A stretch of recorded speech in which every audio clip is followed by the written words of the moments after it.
this is a simplified, simpler example of Copenhagen end. Okay, because you notice that here is P for process, but thread is the same or even better. And P2 and P3 cannot. So, first of all, fix this. These threads are already created by some other thread. Okay?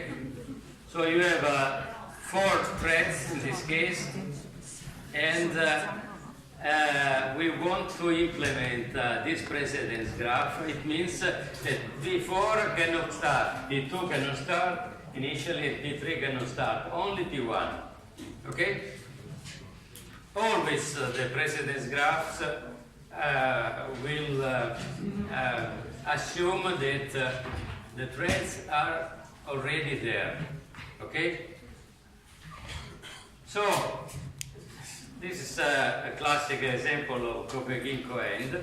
And the second thing to note is that it is written also here, no cycles. What does it mean? It does mean that inside the thread there is not a while loop forever. So the thread does its body and terminates. Okay? Before terminating, it does the appropriate signal operation. So in this case, you have to be careful to notice that there are no cycles. So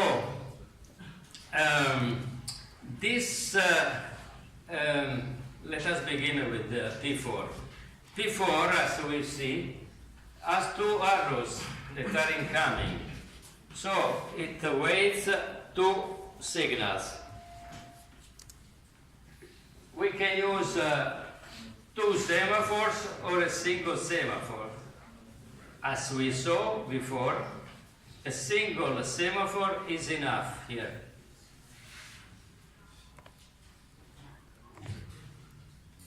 Semaphore 2. Why? Why is enough? Because P4 doesn't care who sent the signal and on which semaphore it has to wait. It has to receive 2 signals. Okay? P2 and P3 may signal on the same semaphore.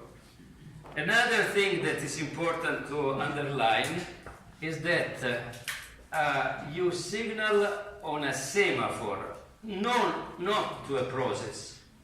This is extremely important also from a practical point of view, because often you don't know which process is waiting on which semaphore. You just name a semaphore in the signal or in wait, a queue, as a matter of fact. Okay, so a single semaphore S2 is enough because P2 and P3 may signal on the same semaphore. P4 wait 2 signals on this semaphore S2. And in this case, you can use the single semaphore S1. Why? Because P1, before terminating, signals 2 times to the semaphore S1. Is it possible that P1 takes the 2 signals? No, because it has not a while loop.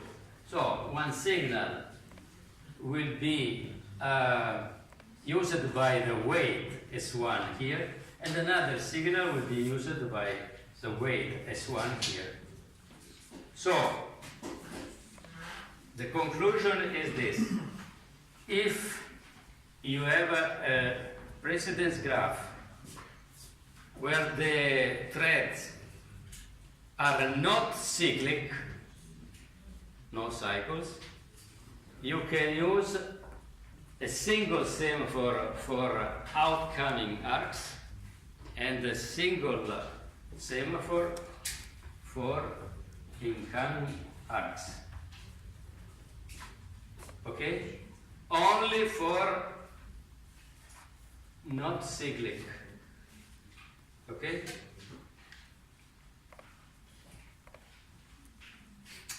And of course the solution is initialization of S1, S2 to 0. P1, the body P1 signals 2 times on S1. P2 and P3 are similar.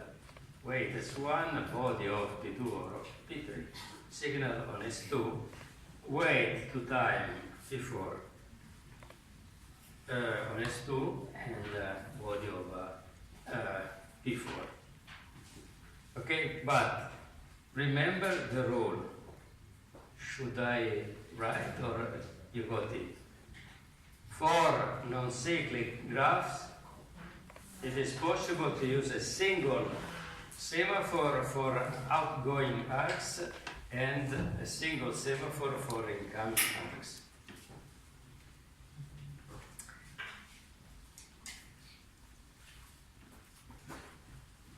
On the contrary, if all these threads have the framework of a cycle, so while true, so they loop forever, doing always the same thing, but they must respect this precedence graph. So these arcs corresponds to the while loop. But this arc here means that P1 doesn't terminate after executing this body. Okay? It means that after P4, P1 can be executed again. So it has to wait at the end of P4.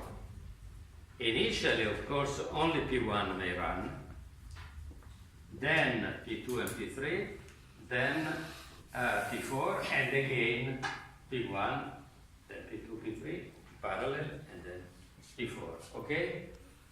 Okay. So, in the following graphs, I will never put again this self loop, because this corresponds to the while loop inside. Okay? So, what does it mean? Does it mean that P1 must be able to execute its code at the beginning, while the other are blocked? So, again here, we can use a single semaphore here, S3,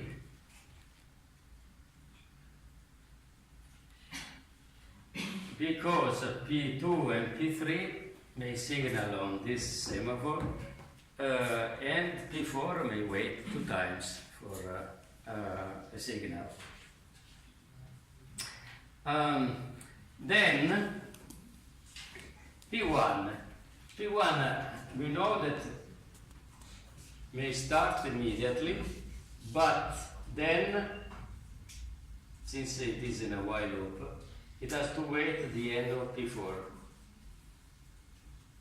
So, a wait operation must be, again, either the first operation of P1 or at the end of the while you put away.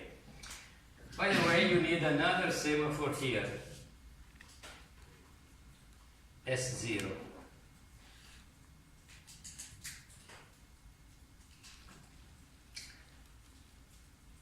If we use a prologue for the body of P1, so it will have a wait on S0 with S0 initialized to 1, otherwise P1 can enter. So you see in this case that semaphore 0 initialized to 1, but it's not used for mutual exclusion.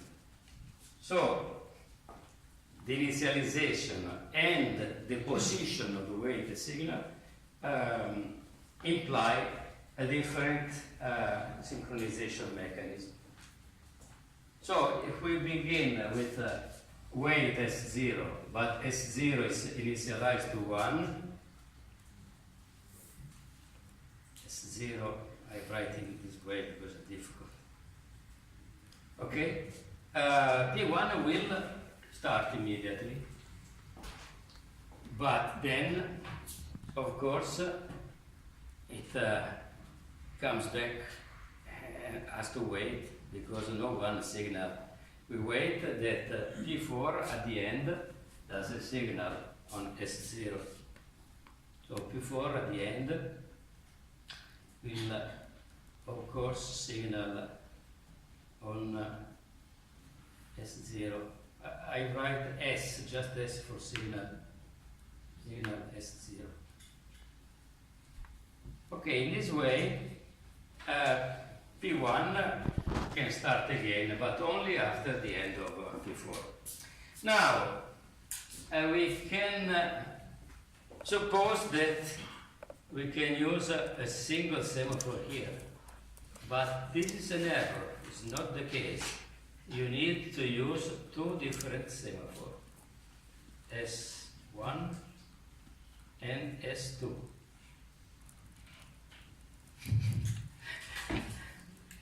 Control Z, S1,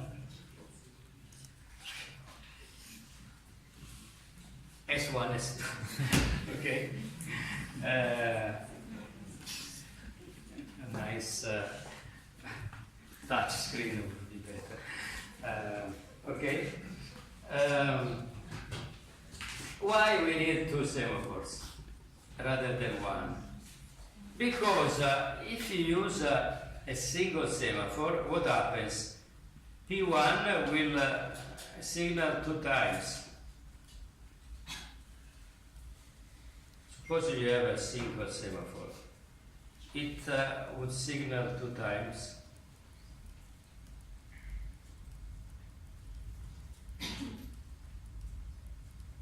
Okay. Signal 2 times.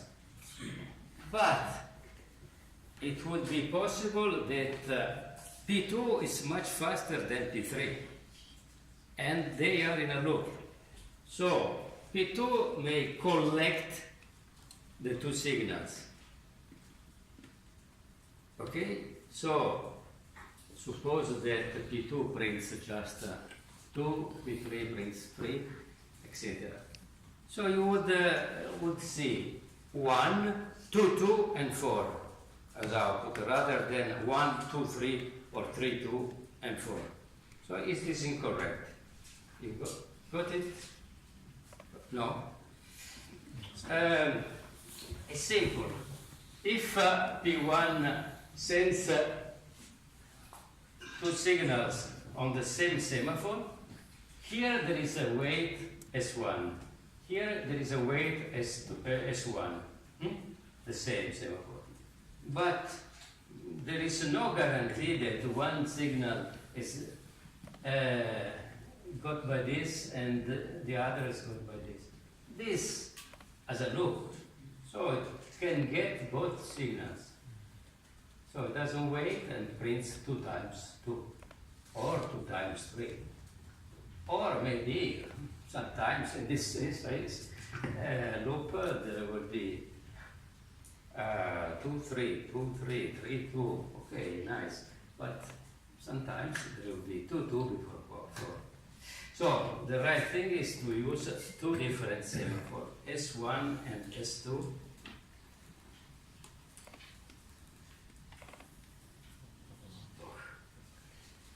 Yeah.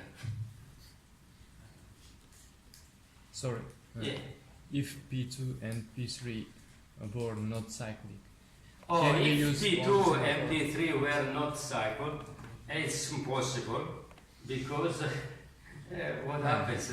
There is a cycle, external cycle. So all either all are cyclic or not. So the solution is with two semaphores, and P1 in this way signal to two different semaphores. So it's like sending a signal to P2 and a signal to P3, because having two different semaphores, the two different semaphores are associated to two processes. So P2 wait on S1 and P3 wait on S2. So imagine the arrows here.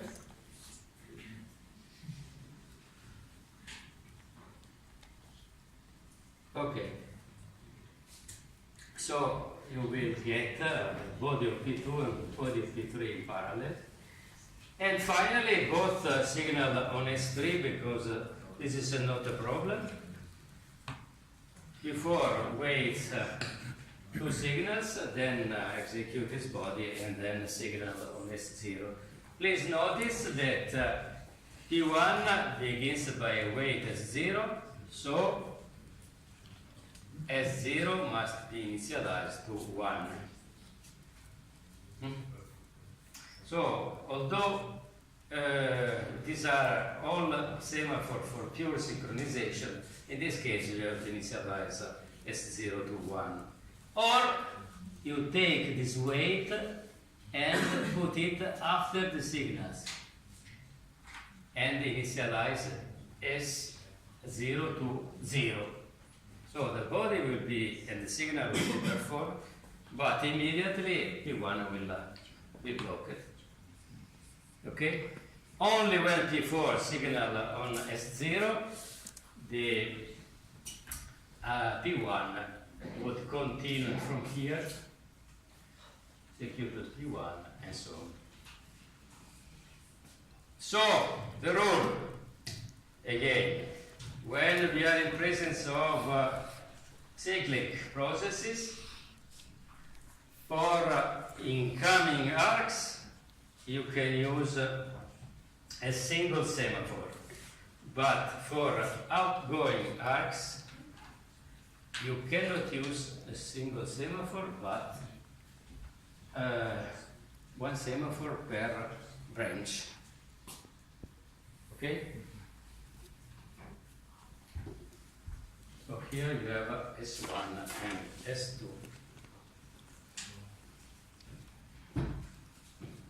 Fixed it.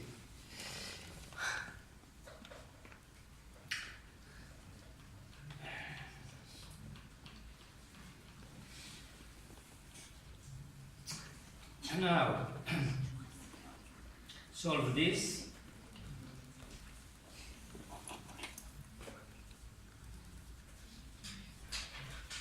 Without looking at the solution, I will solve it. These are not cyclic because you don't see any backward arc. The key point here is that to use the minimum number of semaphores, you have to cut this.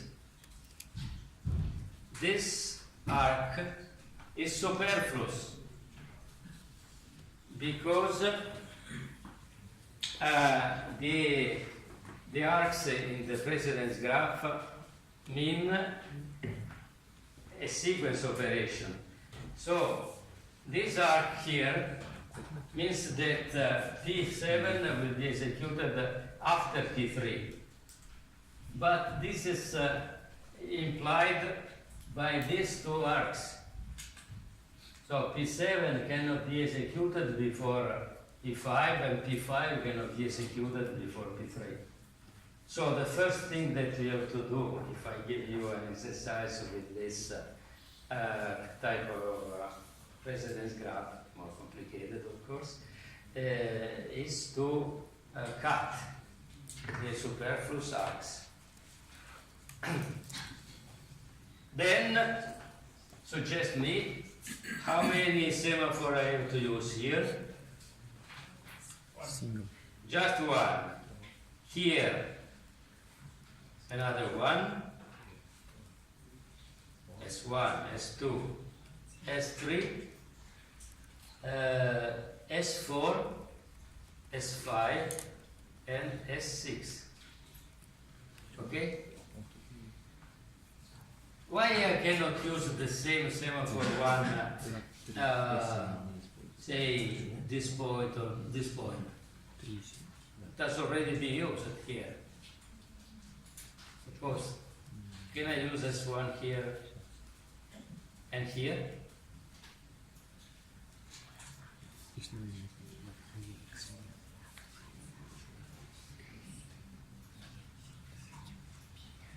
I think no. You think no? Why?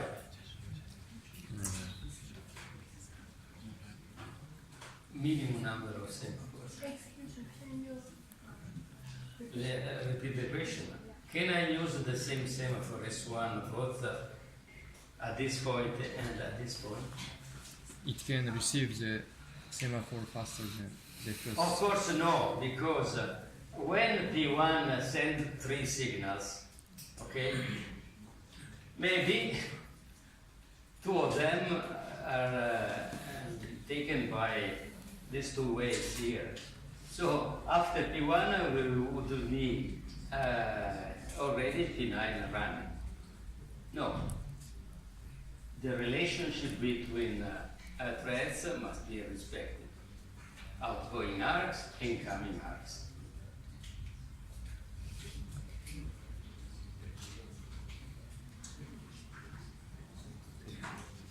Okay, this is useless, and as I said, there are 6 semaphores. 3 times a signal from P1, P2 wait S1, P3 wait S1, P4 wait S1, and P2 signal on S2, and P3 signals on 2 different semaphores, as you can see here. Okay, it's signal here and here. Okay, P2 signal here and here.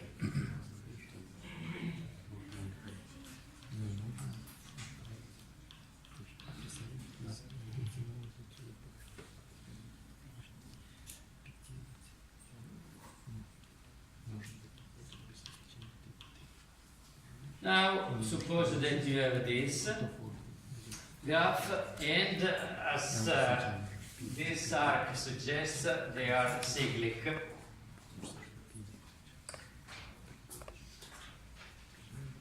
There are useless arcs here? No. So, according to our rules, we need 3 semaphores here and not just 1. No, but 3. Another here, of course. 1 here, 1 here, 1 here, 1 here, and 1 here. Okay? Very simple. Incoming arcs allows us to save on the number of semaphores. Outgoing arcs are for outgoing arcs, more semaphores are necessary.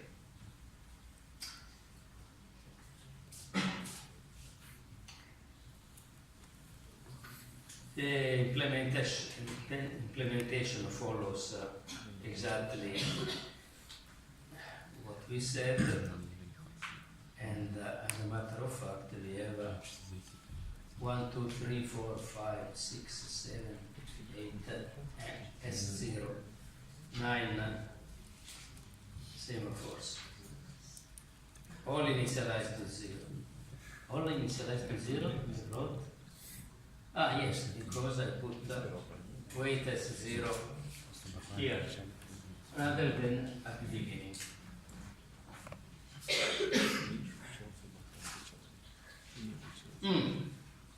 Now, this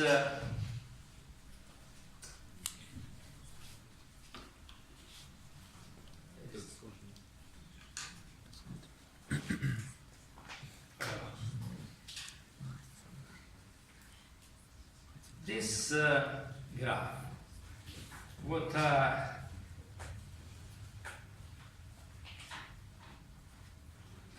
does it mean? There are no cycles here.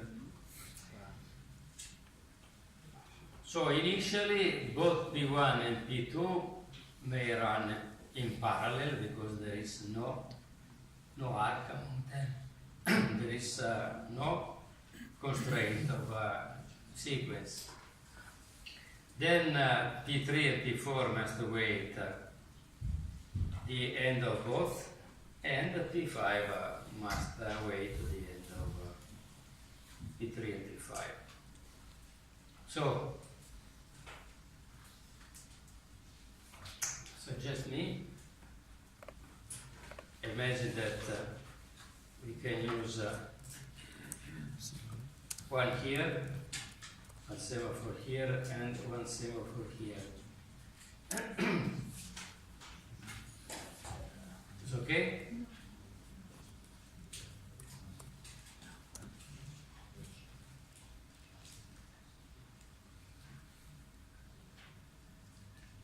It's okay?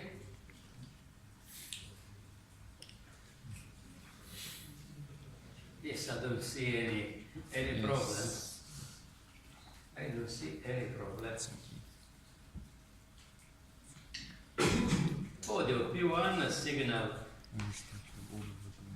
In this case, two signals on the same semaphore because they are not cyclic. On S2, it would be better here S1, S2, S1, S2. Better for me. So correct this.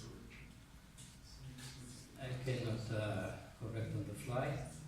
I would have put here S2 and here S1 according to my figure here. So you have to put S2, S2 on the P3.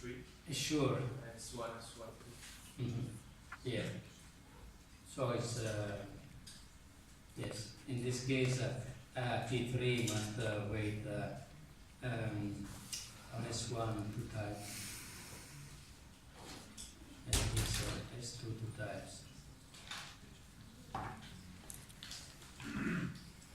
So there is nothing strange.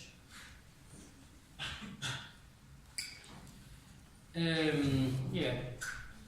And P3, P5 wait two times these two signals. So you see that this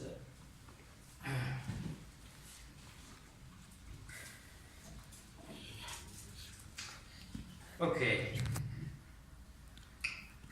Now the problem is when they become cyclic.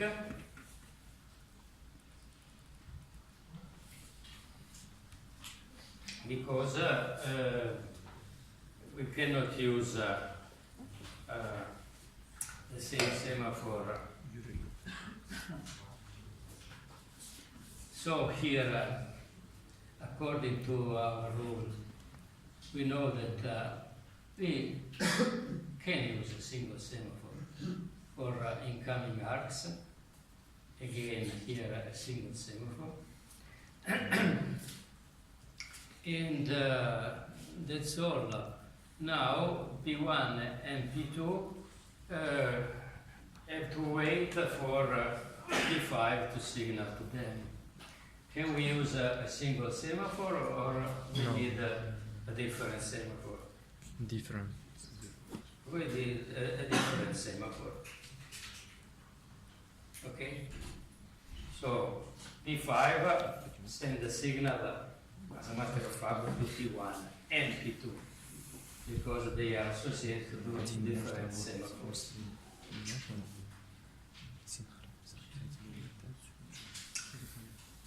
So, and you see S01, S02 are these two.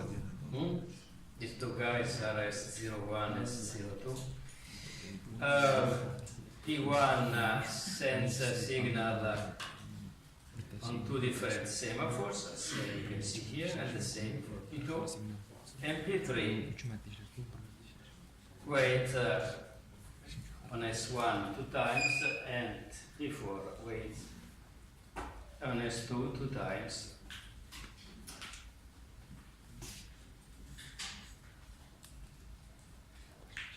Now, even more difficult.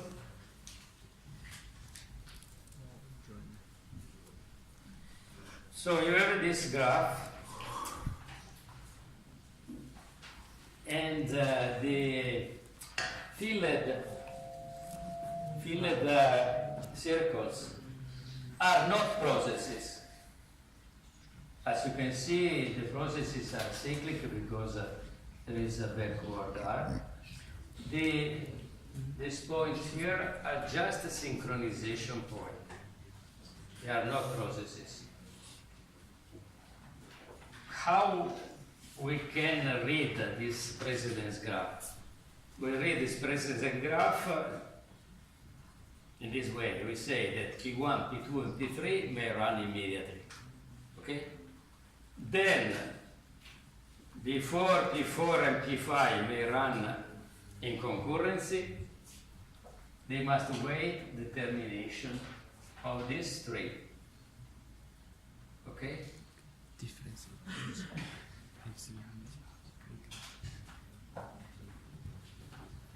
So there are two ways of solving this problem.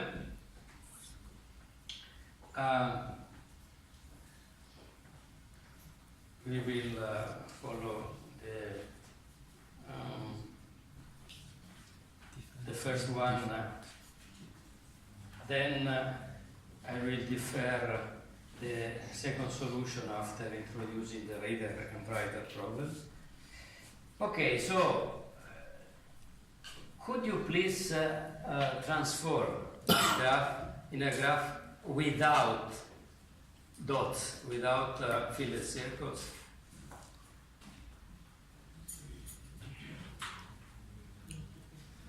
So the semantic is clear.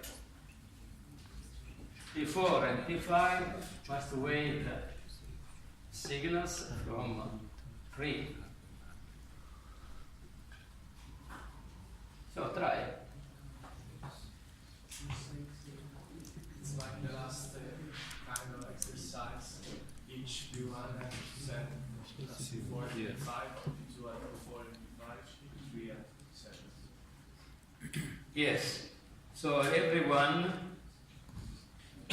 has to send two different signals, okay, to the next thread, but everyone has to do. But according to the our nice rule, we have no problems, because we can use a single semaphore here and a single semaphore here.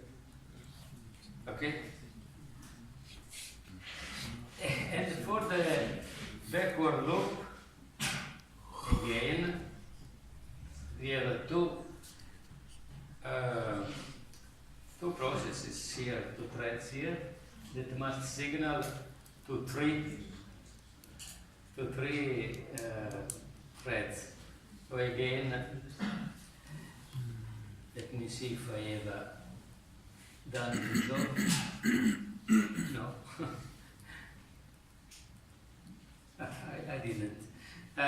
So if you rewrite it, you can put here the three P1,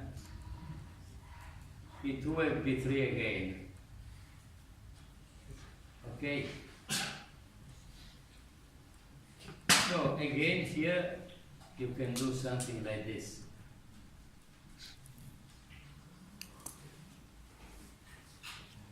And the same for the other.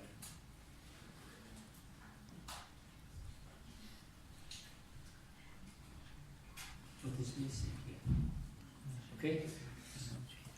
So again, here we can use a single semaphore, but 3 different semaphores. And we must initialize them to 1 unless we put at the end of P1 or P2 and P3 a corresponding weight on a semaphore initialized to 0.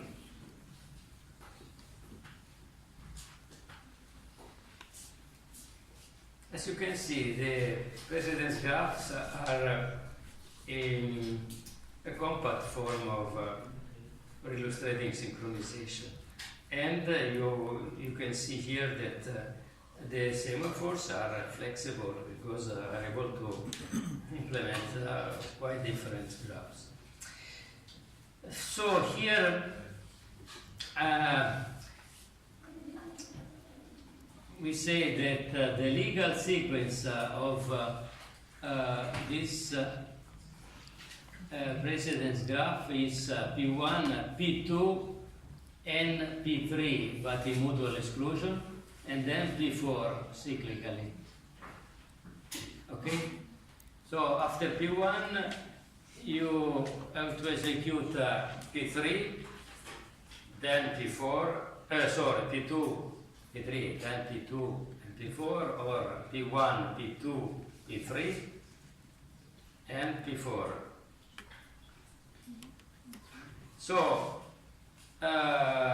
this graph shows that there is not sequence P1, P2, P3, P4, but P2 and P3 run sequentially, but before P4.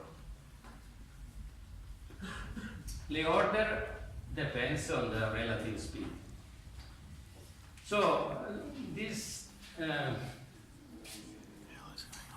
spatial arcs suggest that P3 and P2 have to run in mutual exclusion, but we always to clarify what we mean. So in this case, what we have is that P3 and P2 must run in mutual exclusion. So it's simple to solve this problem because it's exactly like a solution where this arrow has a simple arrow, not double arrows, but we put in front of P2 and P3 the mutual exclusion prologue at the end, at the epilogue of mutual exclusion. So the P2 and P3 may run in parallel in theory, no? What we do when we signal to S1 and S2. But inside P2 and P3, we have a mutual exclusion. So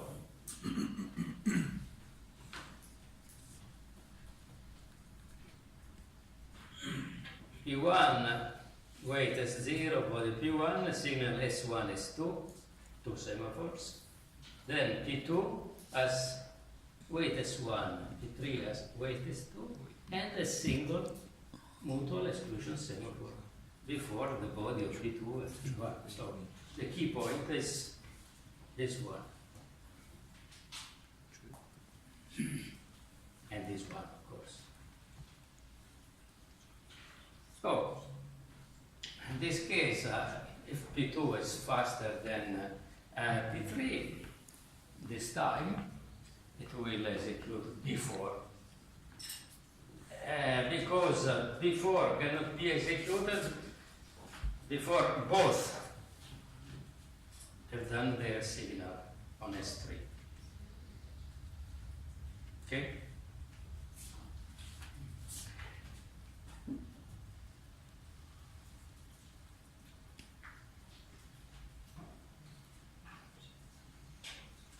Same graph, but with a different shape of the arrow. It means that we want to have P1 followed by P2 or P3 and then P4. cyclically. So legal sequence is P1, P2, P4. The next cycle P1, P2, P4. P1, P2, P4, P1, P3, P4. Just one of them. They are not in concurrency. Okay?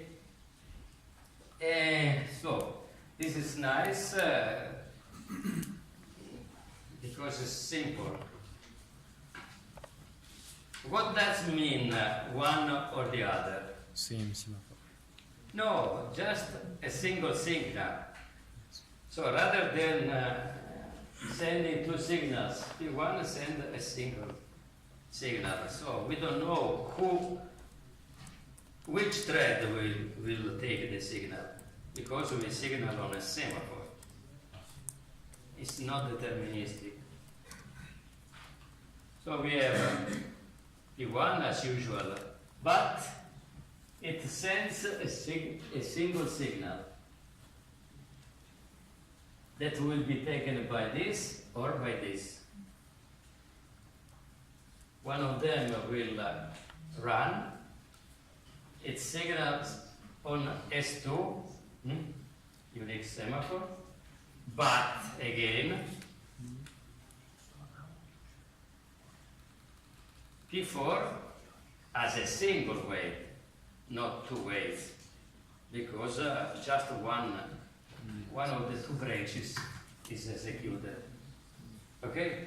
So you must be careful not being, say, Probably there's a signal missing. there is a signal where it's For signal 1. Wait is 0 to 1, signal 2. oh, there is a, yes, thanks. There is a signal S0 here.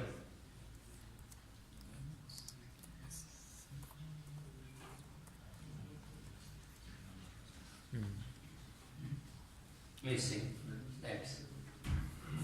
Okay. And the initialization of S0 is 1.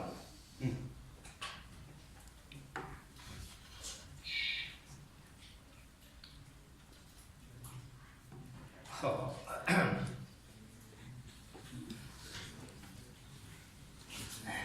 Finally, look at this.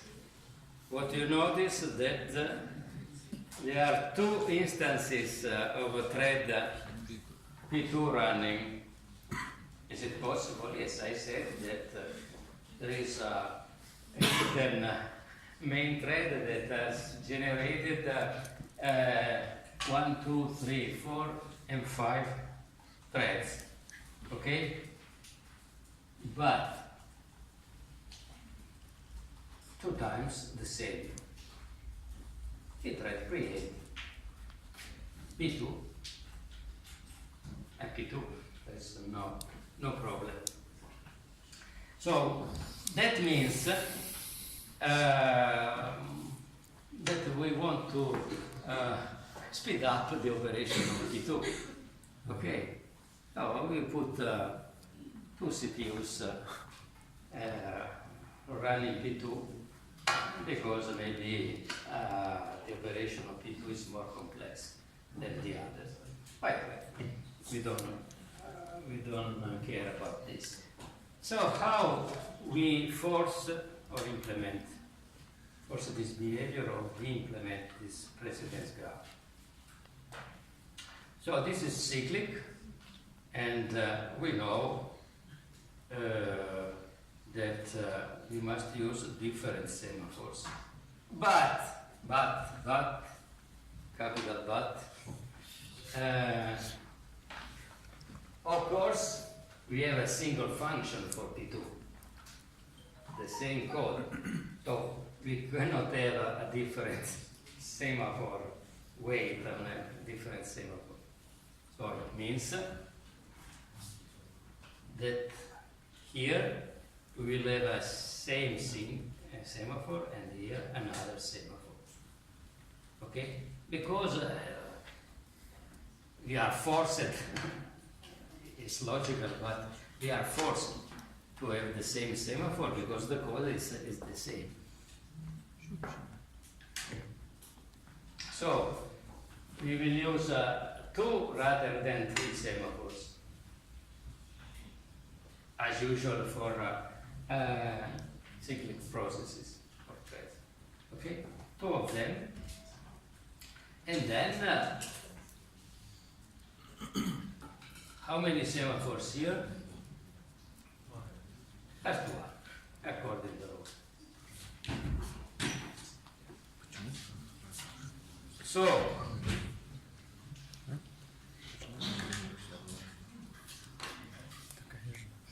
the P1 uses S1 here 2 times, and signal also on S2 where P3 waits. For P1 is this one.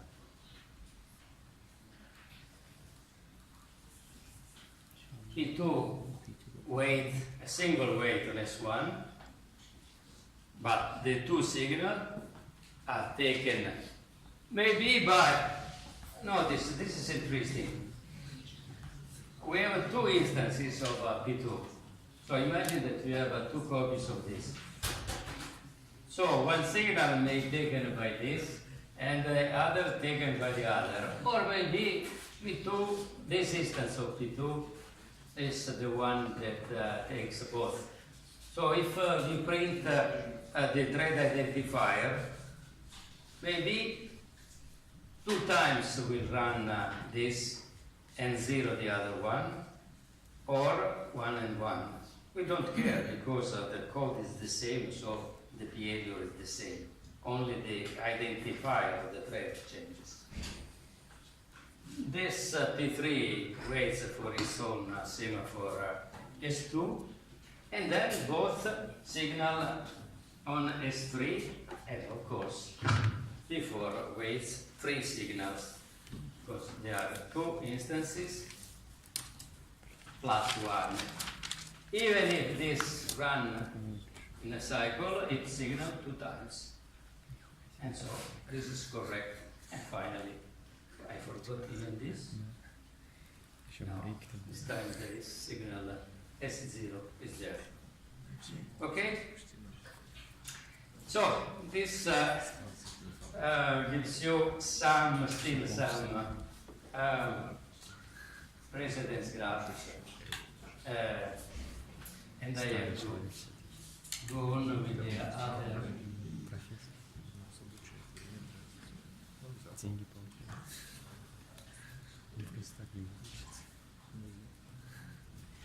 Okay.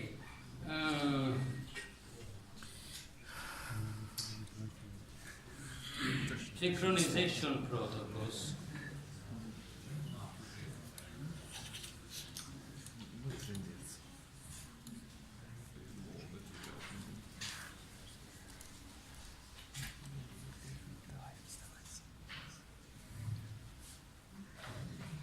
Okay, the producer and consumer synchronization protocol, so I think is clear for you. Okay, it's like the pipe, limited buffer. So let us go into the detail here. The buffer is managed as a circular buffer, like in this figure. So initially you have 2 pointers, 2 indexes that points to the location 0, of course. So both point to the same location. Then the producer, in this case, the buffer is empty, so the consumer must wait. Okay? Normally, the buffer is there to the number buffer that's you the aim of this data structure. The buffer is there to allow producer and consumer to run at different speeds, okay? And to run at their maximum speed, possibly. So, normally, in and out will point to different location of the buffer, okay? In this situation, it's nice. The situation is nice because we may have the producer producing and the consumer consuming at the same time in concurrency. There is no problem of mutual exclusion. Okay? And this is the great advantage of the producer and consumer solution.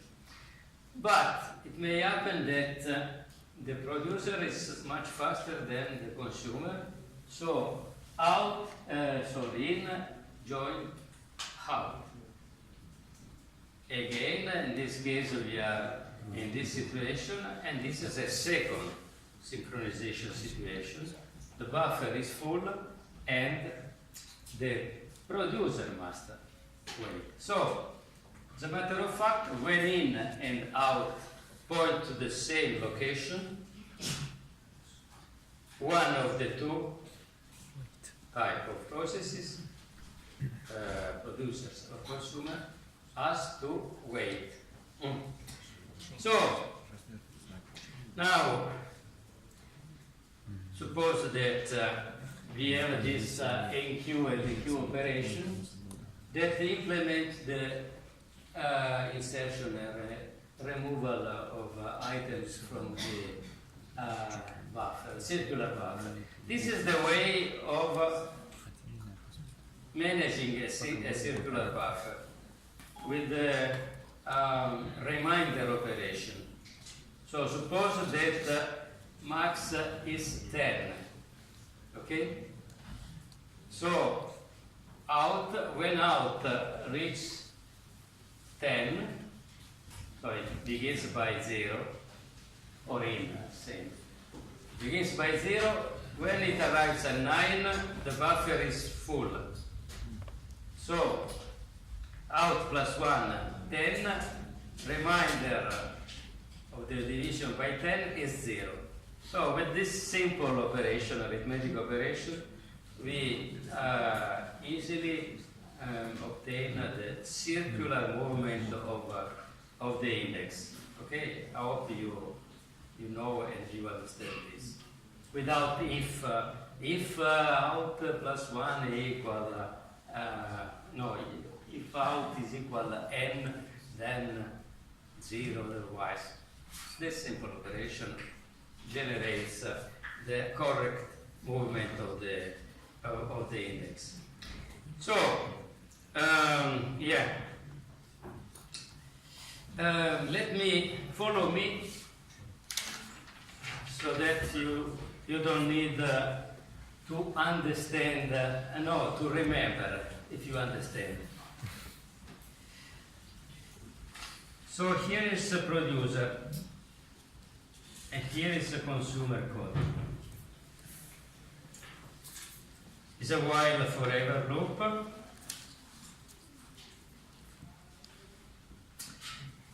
The first operation of a consumer must be away, of course, because initially there is nothing on the buffer. Do you agree? So let us use a semaphore that we call full.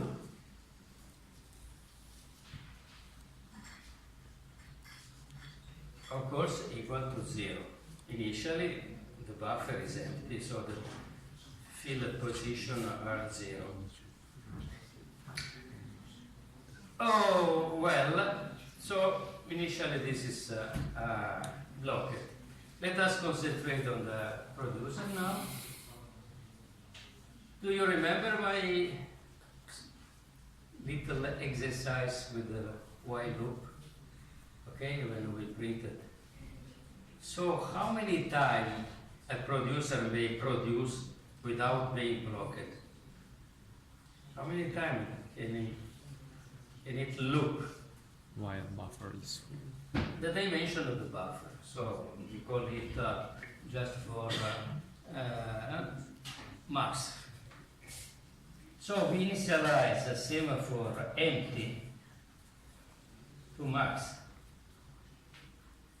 So if I do wait empty, I know that this while loop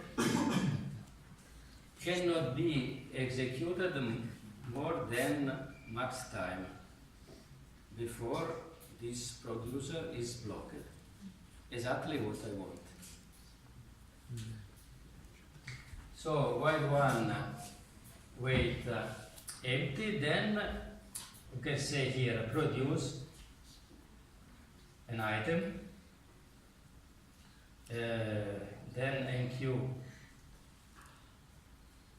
the item.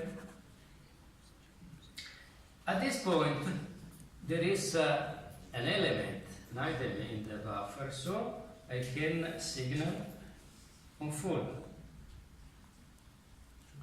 And that's all. By analogy, when the consumer is able to go over this way, either because it arrived when there were some items in the buffer, or because this signal awake the consumer, it can the queue remove, which is the name, the queue, the queue get an item, and then it can signal to empty, and here consume. Okay, so you see that the solution is perfectly symmetrical, but the difference is that one semaphore is initialized to 0 and the other is initialized to max. So suppose that the producer is fast, empty will be initialized to max, so max items will be put on the buffer.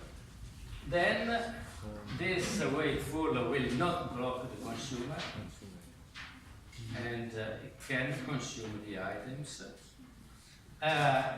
If instead the consumer is the first one to start, full is 0, it will be blocked. As soon as a producer inserts something in the queue, in the buffer, it awakes. Since they use different indexes, they can run in parallel. Okay? So, in a beautiful form, the same is said here. Okay? So, signal full and signal empty. Now the second observation is this. Suppose that you look at this.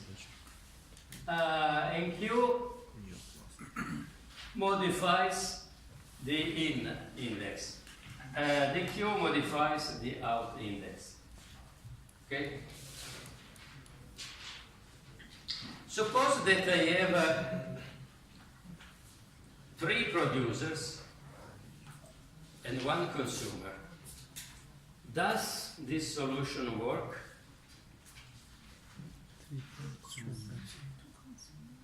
A single consumer and 3 or n producers. Yes.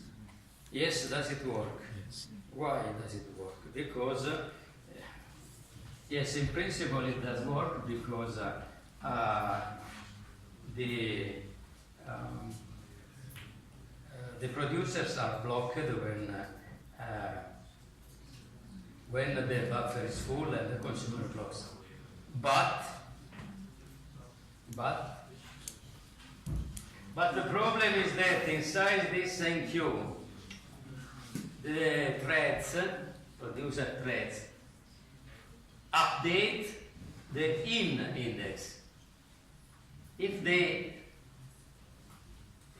run, as you said, suppose I have 10 producers, the first one comes here, produces, empty is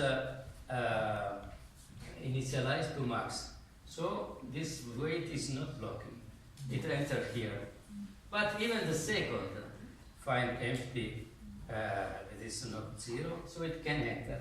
So we have 2 or more producers inside the NQ. But NQ must be a critical section. So the solution is that you put a semaphore, mutual exclusion semaphore, in case of more producers. And in case of more consumers, exactly the same for protecting the out variable. But these two are different. Okay? Because if you have a single consumer, you don't need this. Okay? So remember that, of course, you can use a mutex here and another mutex here. But, okay. So finally, the reader and writer problem.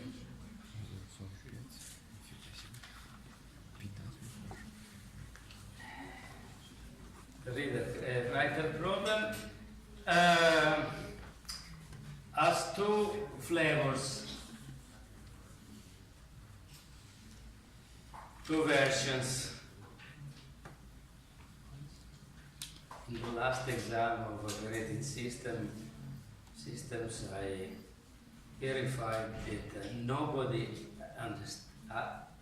understood which is the problem of priority. So,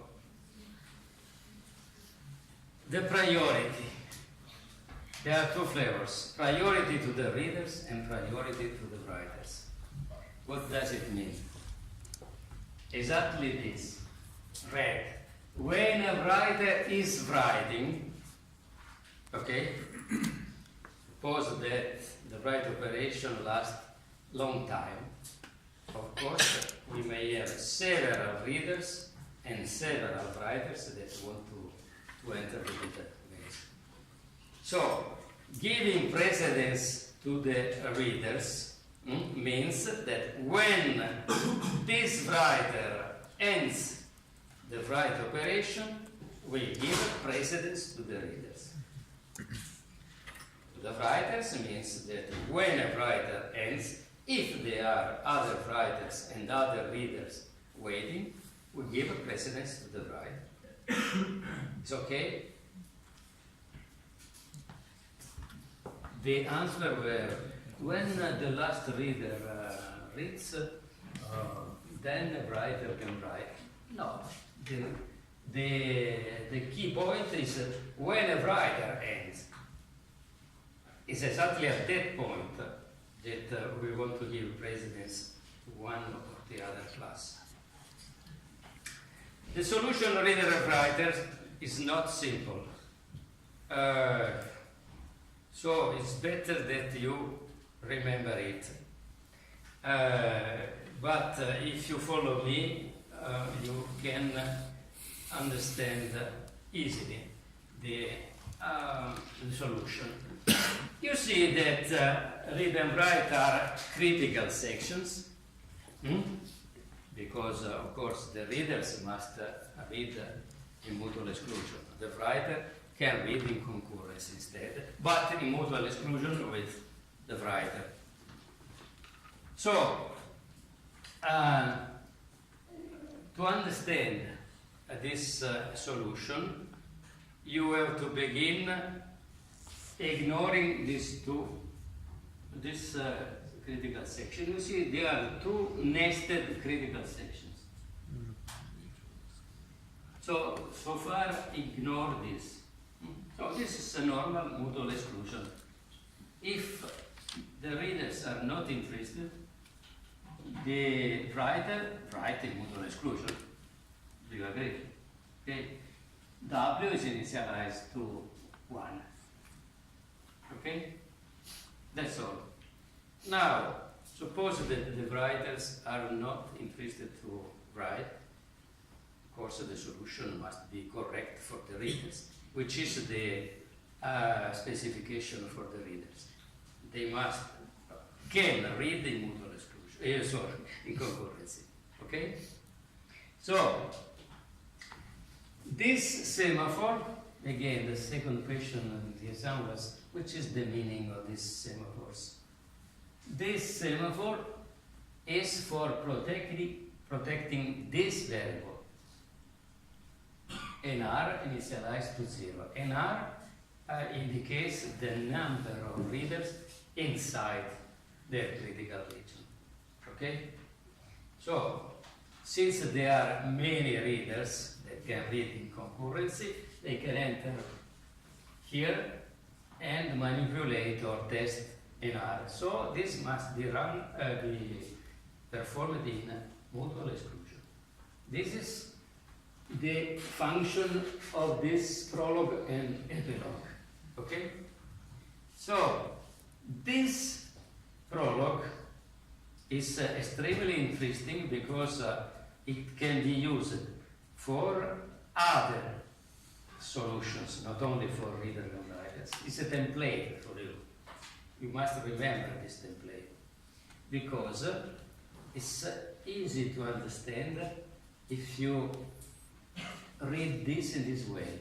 NR plus increments NR. If this is the first thread, okay, NR equal 1 means it's the first thread. Are we sure? Sure, because this is done in modal exclusion. So the first thread, read this as close the door for the writers. Okay? Weight W initialized to 1, makes the counter equal 0. So it means if the writer writes, this is okay, but this is closed, this gate is closed. Okay? So read this, the first reader, close the gate for the writers. Okay? Weight W means that the counter becomes 0, but this doesn't stop the reader. Okay? W was 1, the counter. But possibly for a writer, it closes the gate. Of course, if the writer was faster, the reader will be blocked here because the writer closed the gate for the reader. But we said that the writer so far is not interested.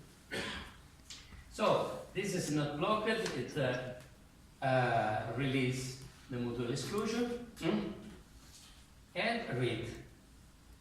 Now another reader may come. NR is 2. This is not true. So it releases the modal exclusion and reads. Okay, so maybe we have 10 readers reading here.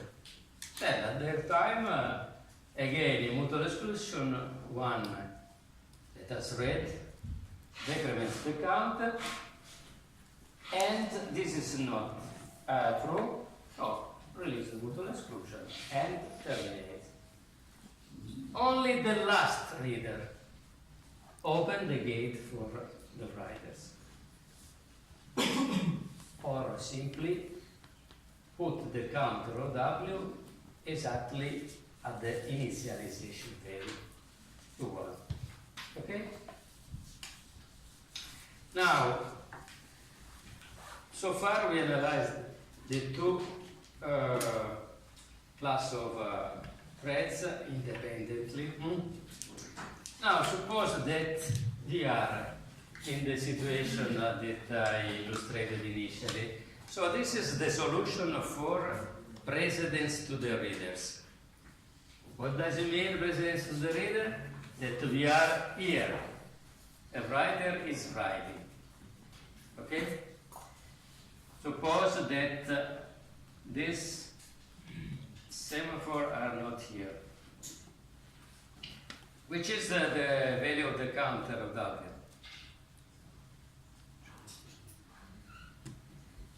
If I'm inside, it's 0. Okay? Because it was 1 and was 0. Otherwise, it was impossible for the writer to enter. So in this case, the counter is 0. But now suppose that many readers and many writers want to read or to write. What happens to the writers? If a writer wants to write, it would block here if this doesn't exist. Okay? What happens to a reader? Remember, we are here. Mutual exclusion, and R is equal 1. Wait, blocks the first reader here. Okay? What happens to the other readers? A second reader comes here. Oh,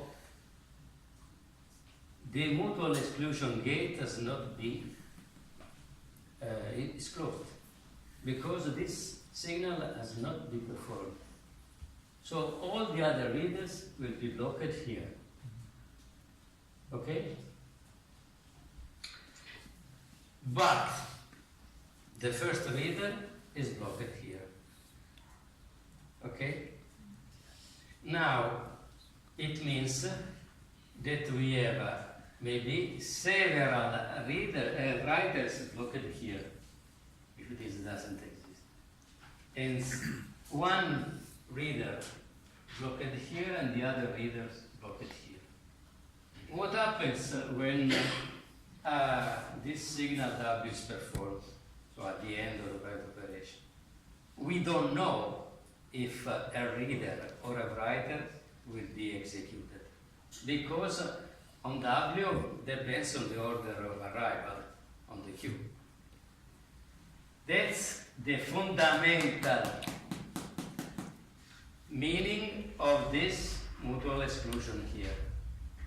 Because, again, suppose that we are writing, another writer wants to write, it will be blocked at this point, because it has not been, the gate has not been open. Yeah. So this semaphore essentially is used for discriminate between this queue and this queue. So the writer and queue here, and the reader and queue here. So at the end of this write operation, this signal W surely will block a reader, awake a reader. Okay?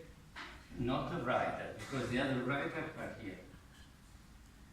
Yes, there is a signal also for MEW, but the counter is 0.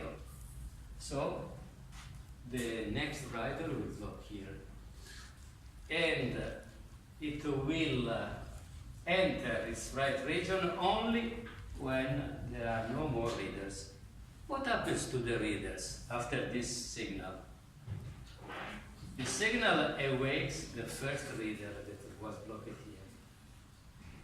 Now, this signal awakes the next reader that was blocked here. This increments an R and awakes the other reader, and so on. So, the first reader will block the second, the third, and so on. So again, all the readers may run in parallel. The writer is kept out here, and only when all the readers And even new readers coming, they can read in parallel only when NR is equal 0. It is possible for a writer to write. Okay, so the key point is this. The two key points are three key points. One, the presence to the reader happens when a writer ends to write. Second, when a writer writes, the other writers are blocked here. The other readers are blocked here or here. When this writer ends, it awakes the first reader. It awakes the other readers. 3 points. Okay? The writer priority is more difficult, but having understood this template will be easier to see next time. On the laboratory you will play. I didn't have time to introduce, but I will give you the plate an example of usage. You will use, I remember, a timed wait. So a wait that has the possibility of waiting for a signal to come, so to be sent by another thread, or a timeout. Okay? So that a thread will not wait forever if this signal is not sent by another thread. Okay? We will see why and how it is used in the laboratory.